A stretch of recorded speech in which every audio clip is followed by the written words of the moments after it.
किया हुआ जो भी दिन निकल गए, अभी तो पूरी रात बाकी है।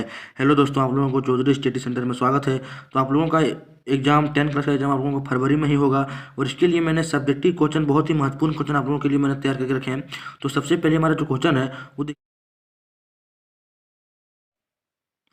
तो इसका हमारा आंसर हो जाएगा कि रिंडरपेस्ट जानवरों की एक बीमारी का नाम है। ये हमारा 2 नंबर का क्वेश्चन है। तो इसको एक ही भाषा में लिखना है। तो रिंडरपेस्ट 1880 में दिखाई दिया था, लेकिन 1890 में यह पूरी तेजी से फैल गया था। रिंडरपेस्ट एक पशु रोग। अगला अगला नंबर हमारा क्वेश्चन है कि औद्योगिक क्रांति सर्वप्रथम कब और कहाँ प्रारंभ हुई। तो औद्योगिक क्रांति सर्वप्रथम इंग्लैंड में 18वीं शताब्दी के मध्य में प्रारंभ हुई। कहाँ पर? इंग्लैंड में 18वीं शताब्दी के प्रारंभ। 3 नंबर हमारा क्वेश्चन है कि घरों में उपयोग की जाने वाली ऊर्जा संसाधन के नाम लिखिए। तो घरों में हम लोग क्या उपयोग करते हैं? कोयला। अरे भाई, झारखंड में रहोगे, कोयला को नहीं जानेंगे। कोयला उपयोग करते हैं। और एलपीजी, एलपीजी का फुल फॉर्म होता है लिक्विड पेट्रोलियम गैस। क्या होता है? Liquid petroleum gas. और लकड़ी और उपले, उपले यानी कि गाय का जो गोबर से बनता है ना, उसको हम लोग इधर झारखंड में गोठा बोलते हैं। किस किस क्षेत्र में क्या क्या कहते हैं, कमेंट में लिखिएगा। और इत्यादि कि कोयला, एलपीजी, लकड़ी, उपले और इत्यादि। चार 4 नंबर क्वेश्चन देखिए, भारतीय राष्ट्रीय कांग्रेस की स्थापना कब हुई थी और इसके संस्थापक कौन थे? तो ये भारतीय राष्ट्रीय कांग्रेस की स्थापना 28 दिसंबर 1885 में हुई, और इसके संस्थापक एम.ओ. ह्यूम थे। कौन थे? एम.ओ. 5 नंबर हमारा क्वेश्चन है कि लोकतंत्र की कोई 2 चुनौतियों को लिखें। तो इसका आंसर हो जाएगा लोकतंत्र की 2 प्रमुख चुनौतियां, जनसंख्या वृद्धि और अशिक्षा। क्या क्या हो जाएगा? जनसंख्या वृद्धि और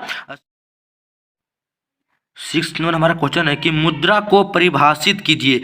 तो मुद्रा यानी कि धन, धन यानी कि रुपया, पैसा, टका, खोटा भाषा उसको टका बोलते हैं। कि मुद्रा धन के उस रूप को कहते हैं जिससे दैनिक जीवन में क्रय और विक्रय की क्रियाएं होती है। यानी कि मुद्रा से हम लोग कोई भी सामान को खरीद सकते हैं, और कोई भी हमारे लोग अगर गाय बेचते हैं, बैल बेचते हैं, गाड़ी बेचते हैं, कोई भी चीज़ हम लोग उसको बेचते हैं, तो हम लोग उसके बदले मुद्रा लेते हैं। मुद्रा को अपने भाषा में परिभाषित कर देना है।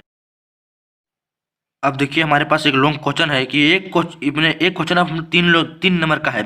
तो 8 नंबर क्वेश्चन है कि वैश्वीकरण से आप क्या समझते हैं? तो इसका आंसर लिखिए कि विभिन्न देशों के बीच परस्पर संबंध और एकीकरण की प्रक्रिया को वैश्वीकरण कहते हैं। वैश्वीकरण के कारण आज विश्व में विभिन्न देशों के बीच वस्तुएं, सेवाएं, तकनीकी तथा श्रम का आदान प्रदान।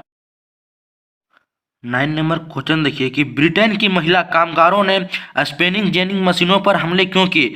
तो अगर आप लोगों ने अच्छे से पढ़ाई की होगी तो ये स्पिनिंग जेनिंग आधुनिकीकरण के युग का चैप्टर का है।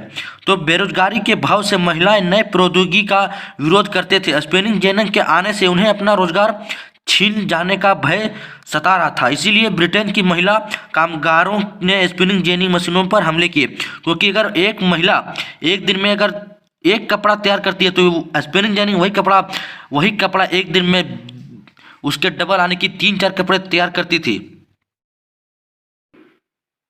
यही कारण था कि ब्रिटेन की महिलाओं ने स्पिनिंग जेनिंग पर विरोध किया।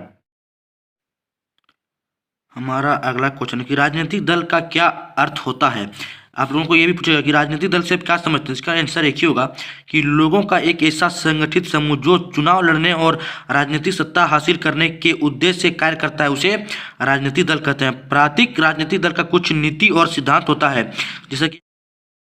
जैसे कि हमारे अभी एक राजनीतिक दल आए उभर कर आए हैं, यानी कि जेबी कैसेस, यानी कि झारखंडी भाषा खतियानी संघर्ष समिति टाइगर जयराम महतो का एक राजनीतिक दल है।